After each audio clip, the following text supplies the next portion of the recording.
তাদের গাড়ি ভেঙে দিয়েছে। এর আগে সুদীপ বর্মন আক্রান্ত হয়েছে, আমরা তো প্রথম থেকেই আক্রান্ত। হ্যাঁ, তৃণমূলের যারা যে কয়েকজন তারাও কয়েকজন আক্রান্ত হয়েছে।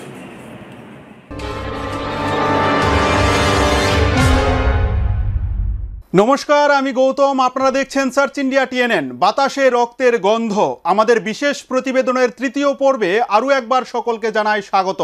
1993 সালে বিধায়ক হবার পর থেকে খয়েরপুর এলাকা জুড়ে পবিত্র করের অপবিত্র কাজের পরিসীমা অতিরিক্তভাবে বেড়ে যায়। বিধায়ক হবার পরেই সে মনোযোগী হয় এলাকার প্রভাবশালী কংগ্রেস নেতাদের নিষ্ক্রিয় করার দিকে, আর ইলেকশনে জেতার দুদিনের মধ্যেই পবিত্র কর নেয় চরম সিদ্ধান্ত। বিজয় উল্লাসের দোহাই দিয়ে প্রথমেই সে সরিয়ে দেওয়ার পরিকল্পনা করে বণিক্য চৌমুহনী এলাকায় কংগ্রেসের ডাক সাইটের নেতা অতীশ চৌধুরীকে ঠান্ডা মাথায় পরিকল্পনা করে পবিত্র কর। এরপরই তার ঠেঙ্গারে বাহিনী মধ্যযুগীয় কায়দায় বাড়ি ঘরে আগুন লাগিয়ে বল্লম দিয়ে খুঁচিয়ে খুঁচিয়ে নৃশংসভাবে হত্যা করে সর্বজনপ্রিয় অতীশ চৌধুরীকে। এই ঘটনার আজও বিচার হয়নি। এলাকার মানুষজনদের দাবি, আজও শহীদ অতীশ চৌধুরীর বিদেহী আত্মা খয়েরপুরের আকাশে বাতাসে বিচারের বাণী নিয়ে কেঁদে ফিরছে। দেখুন আমাদের আজকের রিপোর্ট।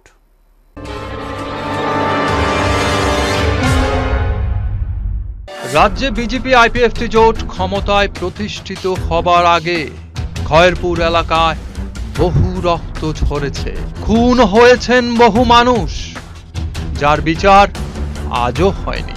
তাছাড়া গোটা খয়েরপুর এলাকা জুড়ে ছিল অস্ত্রের ঝনঝনানি। জমির দালাল, তীর, জুয়া, মাদক কারবারিরা এই এলাকাকে মুক্তাঞ্চল তৈরি করেছিল বলে অভিযোগ। আর এই এলাকার তদানীন্তন বিধায়ক পবিত্র কর এই সমস্ত সব ধরনের অপরাধের মদতদাতা ছিল বলে এখনো খয়েরপুরবাসীর অনেকেরই দাবি। আবারও নতুন করে অভিযোগ উঠছে, নিজের স্বার্থ চরিতার্থ করতে এলাকার প্রাক্তন বিধায়ক পবিত্র কর রক্ত ঝরানো রাজনীতি শুরু করতে চাইছেন খয়েরপুর এলাকায়। দর্শক বন্ধুরা, খয়েরপুর এলাকায় পবিত্র কর সংগঠন তৈরি করার জন্য যত না যত্নবান ছিলেন, তার থেকে অনেক বেশি ব্যস্ত ছিলেন তিনি নিজের ঠ্যাঙ্গারে বাহিনী তৈরি করতে। অভিযোগ, এক কথায় বাম রাজনীতির সুযোগ সন্ধানী লোক ছিলেন পবিত্র কর। তাই খয়েরপুর এলাকায় রাজ্য বামফ্রন্টের শীর্ষ নেতারা পবিত্র করকে প্রমোট করতেই এই ভদ্রলোক শুরু করে দেন তার মূল কার্যকলাপ। নিজেকে বাহুবলী নেতা হিসেবে তুলে ধরতে সব সমাজদ্রোহীদের আশ্রয় দিতে শুরু করেন পবিত্র বাবু। শুরু হয় অস্ত্রের আস্ফালন, বিজয় ভজন আর নিখিলের রক্তে স্নান করে শুরু হয় পবিত্রের অপবিত্র পথের যাত্রা।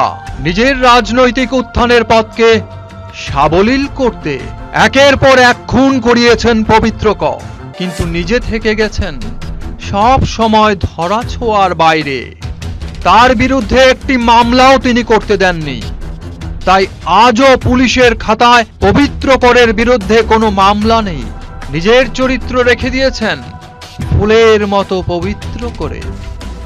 নিজেকে সৎ প্রতিপন্ন করে রাখতে সব সময় তিনি পরে রাখছেন একটি ভালো মানুষের মুখোশ। দর্শক বন্ধুরা, খয়েরপুর এলাকার মানুষজনরা চাইছেন পবিত্র করে তৈরি করে রাখা ত্রাসের রাজত্ব থেকে বেরিয়ে আসতে। ওনারা চাইছেন খসে যাক পবিত্র করে রক্ত মাখা মুখোশটি, বেরিয়ে আসুক সত্য সবার সামনে। তাহলেই হয়তো বিজয় ভজন নিখিলের আত্মা কিছুটা হলেও শান্তি পাবে বলে মনে করছেন অনেকে। আর সাধারণ দর্শক বন্ধুদের আমাদের কাছে দাবি এটাই। তাই দর্শকদের দাবিকে প্রাধান্য দিয়ে আমাদের এই পর্বে দেখুন আরো লোমহর্ষক ঘটনা। দেখতে চোখ রাখুন সার্চ ইন্ডিয়া টিএনএন এর পর্দায়।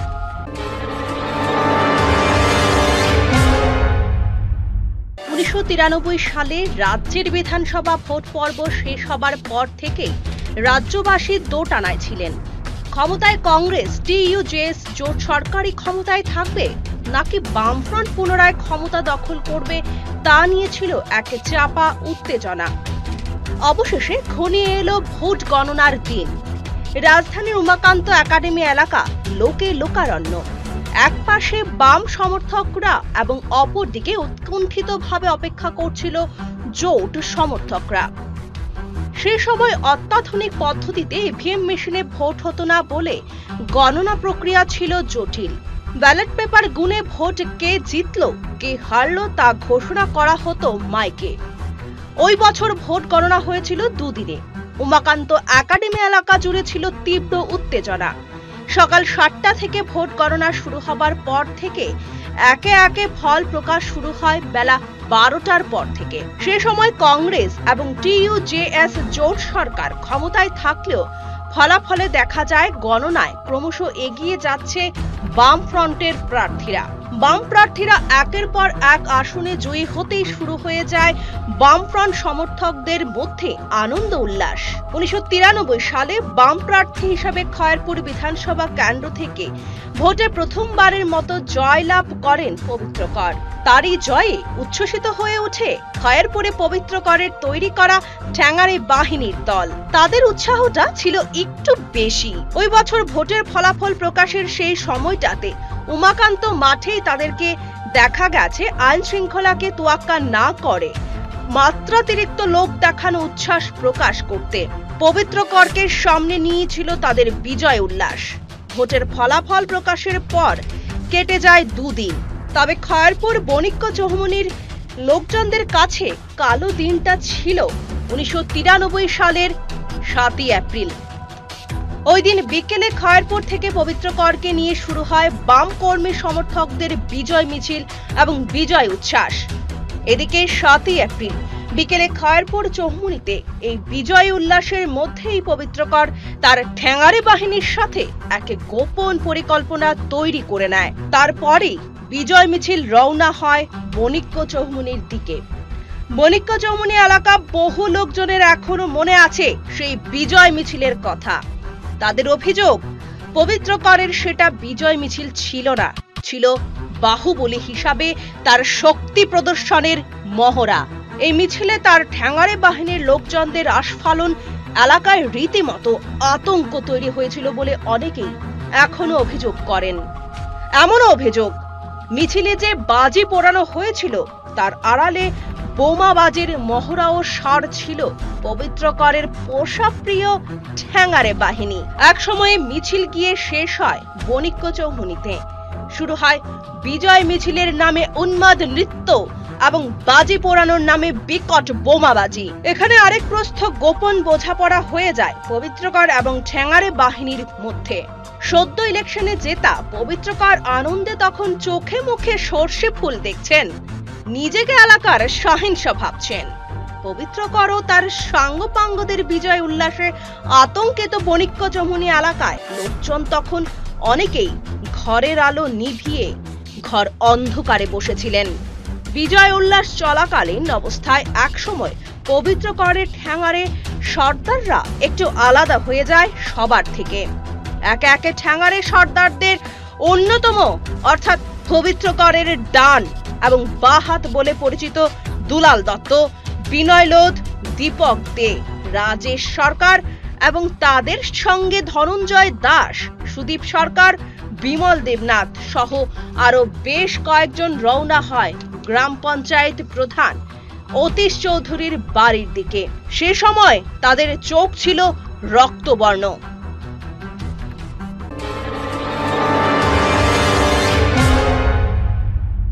পরিকল্পনাটা করা হয়েছিল আগেই, আর বিজয় দিবস পালনের দিনটিকে বেছে নেওয়া হয়েছিল পরিকল্পনা বাস্তবায়নের জন্য। তাই ইচ্ছাকৃতভাবেই পবিত্র কর ও তার ঠেঙ্গারে বাহিনী বণিক্য চৌমুহনী এলাকায় বিজয় উল্লাসের নামে উন্মাদনা শুরু করেছিল। উদ্দেশ্য ছিল এলাকায় ত্রাস সৃষ্টি করা, সবাই ভয়ে ঘরে ঢুকে গেলেই হবে অপারেশন, এমনটাই ছিল পরিকল্পনা। আর হয়েছেও তাই। সবার অগোচরে ঘিরে ফেলা হয়েছিল গ্রাম পঞ্চায়েত প্রধান অতীশ চৌধুরীর বাড়ি। জান্তব উল্লাসে বাড়িতে লাগানো হয়েছে আগুন, দা বল্লম লাঠি সোটা নিয়ে নৃশংসভাবে হত্যা করা হয়েছে অতীশ চৌধুরীকে।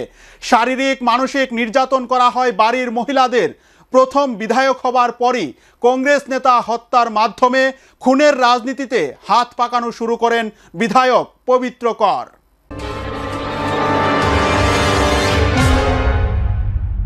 এলাকায় অতীশ চৌধুরী স্বনামধন্য ব্যক্তি ছিলেন। তিনি ছিলেন প্রকৃত কংগ্রেসী। 1987 সাল থেকেই পবিত্র করের সব রকম অনৈতিক কাজগুলোর বিরোধিতা করে আসছিলেন তিনি ছিলেন প্রতিবাদী ক্যারেক্টার। তাই পরিকল্পিতভাবে সুকৌশলে তাকে সরিয়ে দেবার চক্রান্ত করে পবিত্রকর বুঝে গিয়েছিলেন অতীশ চৌধুরী থাকলে তিনি খয়েরপুর এলাকায় নিজের স্বার্থ উদ্ধার করতে পারবেন না। তাই পরিকল্পনা হয়ে গেল অতীশ চৌধুরীকে গায়েব করার। সেই সময়টাতে আকাশবাণী আগরতলায় শুরু হয়েছিল ককবরক সংবাদ। একদিকে বণিক্য চৌমুহনীর বিজয় উল্লাসের আওয়াজ কানে ভেসে আসছিল অতীশ চৌধুরীর, অপরদিকে তিনি আকাশবাণী আগরতলার বাংলা সংবাদের জন্য অপেক্ষা করছিলেন রেডিওকে সামনে রেখে। সেই সময়টাতে পরিকল্পনা মাফিক একসময় ধীরে ধীরে অতীশ চৌধুরীর বাড়ি ঘিরে ফেলে পবিত্র করের ঠ্যাঙারের দল। আর ঠ্যাঙারের দলের প্রথম সারিতে ছিল এলাকায় কুখ্যাত হিসাবে পরিচিত পবিত্র করের কুকর্মের ভাগিদার দুলাল দত্ত, বিনয় লোধ, দীপক দে, রাজেশ সরকার সহ পবিত্র করের আরো ডান এবং বাম হাতরা। পরিকল্পনা মাফিক এই ঠ্যাঙারে বাহিনী 3 দিক থেকে ঘিরে ফেলে অতীশ চৌধুরীর খোলামেলা বাড়ি। মানুষরূপী পশুদের নৃশংস হুঙ্কারে খান খান হয়ে যায় আকাশ বাতাস। গুন্ডা বাহিনীর জান্তব্য উল্লাসে সে সময় হয়তো ডাকিনী যোগিনেরাও ভয় পেয়ে কেঁপে উঠেছিল। এরপরে শুরু হয় পবিত্র করের বাহিনীর ধ্বংসের উল্লাস। বাড়িতে লাগিয়ে দেওয়া হয় ঘরে ঘরে আগুন, এমনকি গোয়াল ঘর বাদ পড়েনি আগুন লাগানোর হাত থেকে। অতীশ চৌধুরীর স্ত্রী, এক ছেলে এবং 5 মেয়ে ছুটোছুটি শুরু করে প্রাণ বাঁচাবার জন্য। এই অতর্কিত সংঘবদ্ধ আক্রমণে হতবুদ্ধি হয়ে পড়েন অতীশ চৌধুরী। অন্যদিকে বাড়ির ভেতরে চলতে থাকে হারমাদ বাহিনীর কিরিচ, দা, লাঠি, বল্লম নিয়ে উল্লাস। হঠাৎই ঠ্যাঙারে বাহিনীর মধ্যে ফিসফিসানি শুরু হয়। রাজেশ সরকার, বিনয় লোধ একপাশে দাঁড়িয়ে পড়ে। হারমাদ বাহিনীর কয়েকজন দা, কিরিচ, লাঠি, বল্লম নিয়ে ঝাঁপিয়ে পড়ে অতীশ চৌধুরীর উপরে। একের পর এক আঘাত নেমে আসতে থাকে অধীর চৌধুরীর উপরে। তার চিৎকারে আকাশ বাতাস বিদীর্ণ হয়ে যায়, কিন্তু কেউ এগিয়ে এসে তাকে সাহায্য করার সাহস পায়নি। এদিকে চলতে থাকে হারমাদ বাহিনীর আগুন লাগাবার যজ্ঞ। একসময় এগিয়ে এসে দুলাল দত্ত নিজের হাতে আগুন লাগিয়ে দেয় অতীশ চৌধুরীর বসত ঘরে। দাও দাও করে জ্বলতে থাকে ঘর। কোন রকমে অতীশ বাবুর ছেলে জ্বলন্ত ঘর থেকে বেরিয়ে ঘরের পেছন দিক দিয়ে এগুলি সেগুলি হয়ে বন জঙ্গল পেরিয়ে এক বাড়িতে গিয়ে আশ্রয় নেয়। অতীশ বাবুর স্ত্রী ও মেয়েরা কোন রকমে ঘর ছেড়ে বেরিয়ে যেতে সক্ষম হয়, কিন্তু অতীশ চৌধুরী বাড়ি ছাড়তে পারেননি। হারমাদ বাহিনীর তাণ্ডব শুরু হয় চৌধুরী বাড়িতে। বারবার তাদের আঘাত নেমে আসতে থাকে অতীশ চৌধুরীর উপরে। ঠ্যাঙারে বাহিনীর কাছে বারবার নিজের এবং পরিবারের লোকজনদের প্রাণ ভিক্ষা করেন অতীশ চৌধুরী, কিন্তু নির্দয় পশু সদৃশ্য বিনয়, রাজেশ, দুলালদের হাত থেকে রক্ষা পাননি তিনি। একসময় নিস্তেজ হয়ে পড়েন অতীশ বাবু। তার মুখ থেকে শুধু গুঙানির আওয়াজ বেরিয়ে আসতে থাকে। জান্তব্য উল্লাসে সে সময় অট্টহাস্যে ফেটে পড়ছিল ঠ্যাঙারে বাহিনীর সর্দাররা। জানা গেছে বাড়িতে গোয়াল ঘরে আগুন লাগানোর ফলে জীবন্ত দগ্ধ হয়েছে 13টি গাভী। ওনার এক মেয়ে নিজের আত্মসম্মান এবং প্রাণ বাঁচাতে ঝাঁপিয়ে পড়ে বাড়ি থেকে একটু দূরের একটি ডোবায়। বাড়িতে রাখা বেশ কিছু পশু পাখি আগুনে পুড়ে জীবন্ত দগ্ধ হয়। বেশ কিছুক্ষণ ধরে চলতে থাকে হারমাদ বাহিনীর তাণ্ডব। জান্তব্য উল্লাসে এক সময় অতীশ চৌধুরীর রক্তাক্ত শরীরে যেরকম ভাবে পারে লোহার রড ও লাঠি ও বল্লম দিয়ে খোঁচাতে শুরু করে জানোয়ারের দল। রক্তাক্ত ক্ষত বিক্ষত অতীশ বাবুর গুঙানির আওয়াজও ধীরে ধীরে ক্ষীণ হয়ে আসে। তারপরেও তাকে রেহাই দেওয়া হয়নি। তার রক্তাক্ত ক্ষত বিক্ষত দেহটিকে জীবন্ত অবস্থায় ছুঁড়ে ফেলে দেওয়া হয় আগুনের ভিতরে। শেষ একটি আর্তচিৎকার আসে অতীশ চৌধুরীর কণ্ঠ চিরে। সেই হৃদয় বিদারক চিৎকারে আশেপাশের লোকজনদের অন্তরাত্মা কেঁপে ওঠে। ছুটে বেরিয়ে এসে কেউ অতীশ চৌধুরীকে বাঁচাতে পারছেন না বলে অনেকেই সিংহের মতো ঘরের খাঁচায় বসে ফুঁসতে শুরু করেন, অনেকেই তীব্র কান্নায় ভেঙে পড়েন। একসময় অতীশ চৌধুরীর ক্ষীণ আওয়াজ মিলিয়ে যায় আকাশ বাতাসে। আগুনে জীবন্ত দগ্ধ হলেন এক নিবেদিত প্রাণ কংগ্রেস কর্মী। 7ই এপ্রিল সেই রাতে নরপশুদের তাণ্ডব শেষ হলে শ্মশানের স্তব্ধতা নেমে আসে বণিক্য চৌমুহনী পশ্চিম নোয়াবাদী এলাকা সহ গোটা খয়েরপুরে।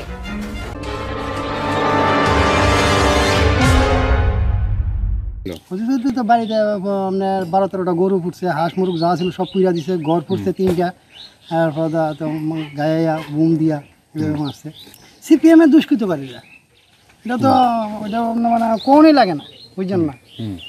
আর যারা আমরা বাম বিরোধী আসলাম প্রত্যেকের বাড়িতে হামলা করছে, আমার বাড়ির গেট ভাঙছে, আমার ঘর দুয়ার ভাঙছে, আমার বড় ভাইয়ের বাড়ি ঘুরে লাইছে, আমার এই ভাইয়ের বাড়িতে ঘর দুয়ার ভাঙছে, কিন্তু কিছু কথা না। আমি আর নয়াতে আমার বউ পঞ্চায়েতে ক্যান্ডিডেট ছিল, আমি এজেন্টটা ছিলাম, আমার ঘাড় ধরে একেবারে বাইর করে দিচ্ছে, 60 সিরা লাইছে, তাই না। লিড যে কি কইতাম, এখন তো কয়েকজন আসছিল।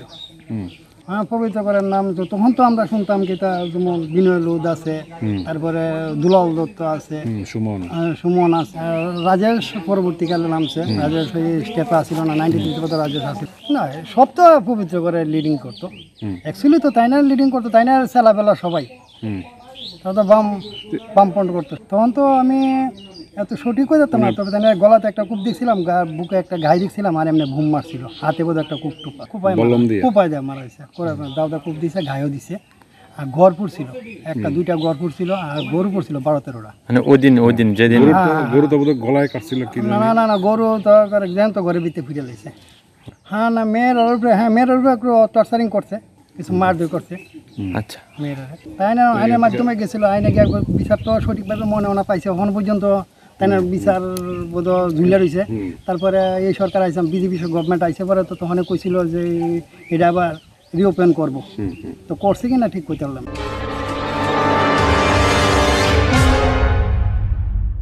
দর্শক বন্ধুরা, কতটুকু নরপশু হলে একটা মানুষকে খুঁচিয়ে খুঁচিয়ে হত্যা করা যায় তা আপনারা ভাবতে পারছেন? অতীশ চৌধুরীকে কী ধরনের কষ্ট দিয়ে পশুর মতো মারা হয়েছে তা ভাবতে গেলে ঘৃণায় গা রি রি করে উঠে, রাগে শরীর কাঁপতে থাকে। 7 এপ্রিল পবিত্র করের ঠেঙ্গারে বাহিনীর হাত থেকে রক্ষা পায়নি বাড়ির মহিলারাও। নৃশংস পরিকল্পনায় তালিবানি দুর্বৃত্তদের হার মানিয়েছে পবিত্র কর। ইতিহাসের চেঙ্গিস খানও এতটা নৃশংসতা দেখায়নি। পবিত্র কর অতীশ চৌধুরীকে পৃথিবী থেকে সরিয়ে দিতে যা করেছে সেটা ত্রিপুরার ইতিহাসে জঘন্যতম ঘটনা হিসেবেই চিহ্নিত হয়ে থাকবে।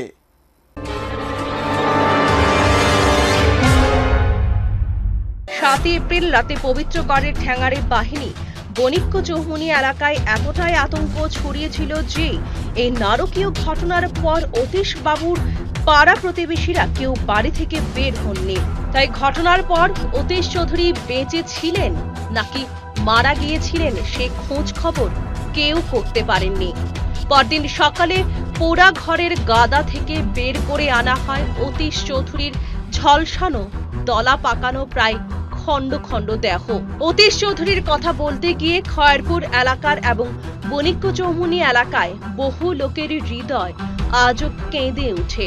এলাকার সবাই ভালোবাসতেন অতীশ চৌধুরীকে, কিন্তু তার প্রতিবাদী কণ্ঠ স্তব্ধ করে দিতে চিরদিনের মতো তাকে না ফেরার দেশে পাঠিয়ে দিয়েছিল পবিত্র করের ঠ্যাঙ্গারেরা। ঠ্যাঙ্গারে বাহিনী নির্যাতনের হাত থেকে রক্ষা পায়নি অতীশ চৌধুরীর পরিবারের অন্যান্য সদস্যরাও।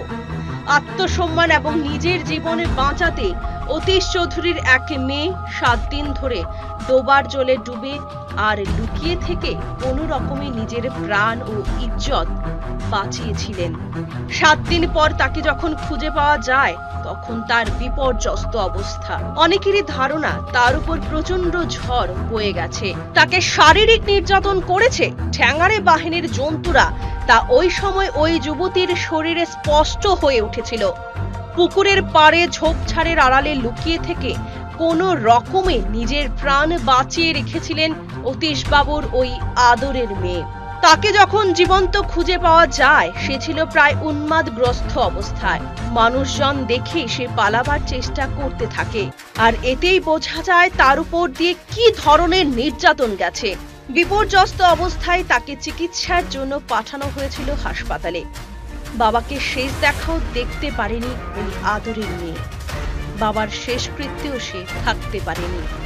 শারীরিক এবং মানসিক বিপর্যস্ততা তাকে বেরিয়ে আসতে অতীশ বাবুর ওই মেয়ের বহু সময় লেগে গিয়েছিল। কিন্তু দর্শক বন্ধুরা, 1993 সালে পবিত্র বাবুর আশকারাতেই এই যুবতীর জীবনে নেমে এসেছিল বিভীষিকা। সূত্রের খবর, যুবতীর মান সম্মান সম্ভ্রম নষ্ট হয়েছিল শুধুমাত্র পবিত্র বাবুর জন্যই। কিন্তু বর্তমান সময়ে এই পবিত্র বাবুই নারীদের মান সম্মান সম্ভ্রম নিয়ে কথা বলেন, বড় বড় ভাষণ দেন। এ যেন ভূতের মুখে রাম নাম। সম্প্রতি নারীদের সম্ভ্রম নিয়ে পবিত্র কি বলছেন, আসুন দর্শক বন্ধুরা একটু শুনে নেই।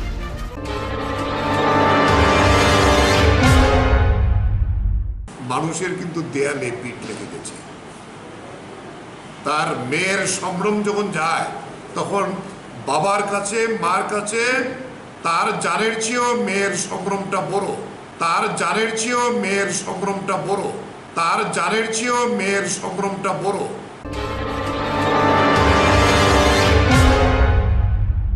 ওই সময় অতীশ বাবুর পরিবারের কথা মনে করে আজও এলাকার লোকজনরা ভয়ে শিউরে ওঠে এবং লজ্জায় মাথা হেট করে ফেলে।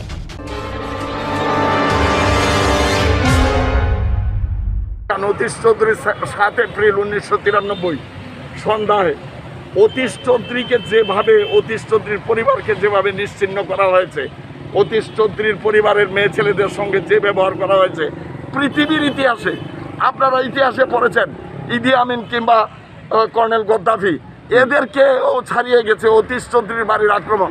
সেটা আর বলে আমাকে দুঃখ দেবেন না, আমি আর পুনরাবৃত্তি করতে চাই না।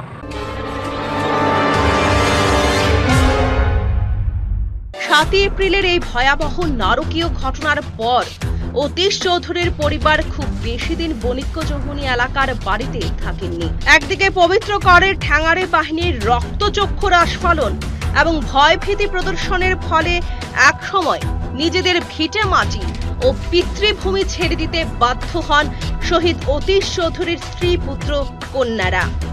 এলাকার লোকজনরাও তাদেরকে বহু বলে কয়ে ওই এলাকায় রাখতে পারেননি। ঘটনার পরিপ্রেক্ষিতে আগরতলা পূর্ব থানায় মামলা হয়েছিল।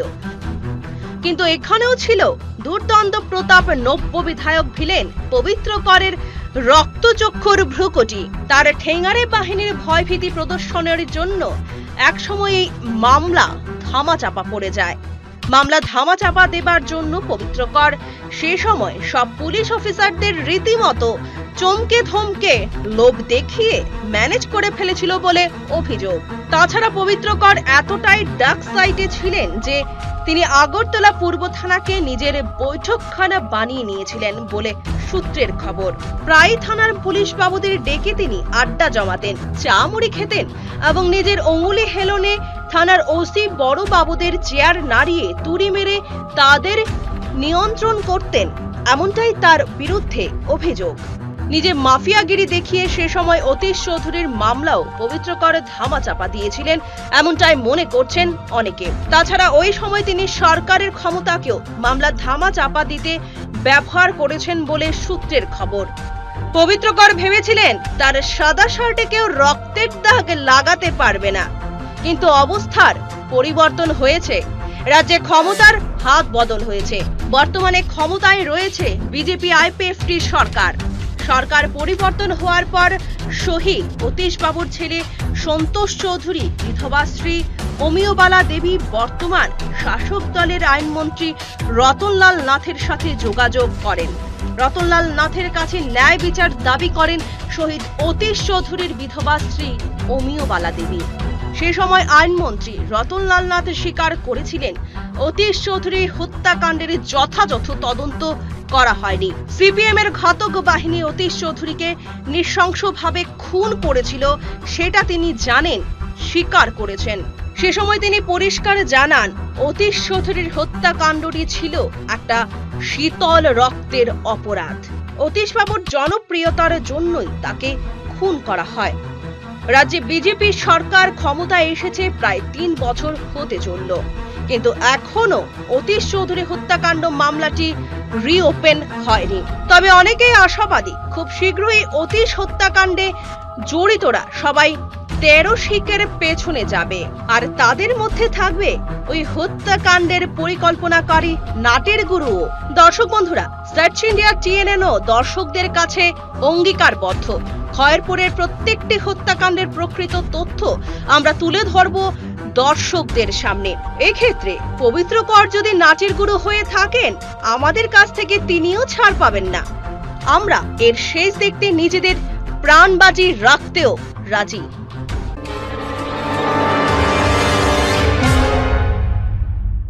অতীশ চৌধুরীর রক্তে হাত রাঙিয়ে পবিত্রকরের বিধায়ক পথে যাত্রা শুরু। সেই রক্তের হোলি খেলার রাজনীতি পবিত্রকরের অস্থি মজ্জায় ঢুকে গেছে। 1993 সালের পর থেকে খয়েরপুর এলাকায় প্রত্যেকটি রাজনৈতিক খুনের পেছনে ছিল পবিত্রকরের নিকৃষ্ট পরিকল্পনা। তিনি ভয় দেখিয়ে গোটা খয়েরপুর এলাকায় ত্রাসের রাজত্ব কায়েম করতে চেয়েছিলেন, কিন্তু তিনি ভুলে গেছেন দেওয়ালে পিঠ ঠেকলে নিতান্ত নিরীহ লোকও চেষ্টা করে প্রত্যাঘাত করার। আর 2018 সালে খয়েরপুরের জনগণ সেই প্রত্যাঘাতটাই করেছেন ভোটের বাক্সে। বিধায়ক পদ থেকে টেনে তাকে নামিয়ে এনেছেন আমজনতা। খয়েরপুরে হারানো জমি ফিরে পেতে নৃশংস পবিত্রকর আবারও হিংস্র হয়ে ওঠার চেষ্টা করছেন। তবে ভাগ্যদেবী পবিত্রকরের উপর বিরক্ত। পবিত্রকরের অপরাধের বিচার প্রার্থী নিরীহ সাধারণ জনতাও আজ প্রতিবাদে সোচ্চার হচ্ছেন। রাজনৈতিক খুনগুলি রিওপেন করার প্রচেষ্টা চলছে। এক্ষেত্রে আগামী দিনে পবিত্রকরের প্রকৃত থাকার জায়গা কোথায় হবে? পবিত্রকর নিজে কি ভাবছেন বিষয়টা নিয়ে?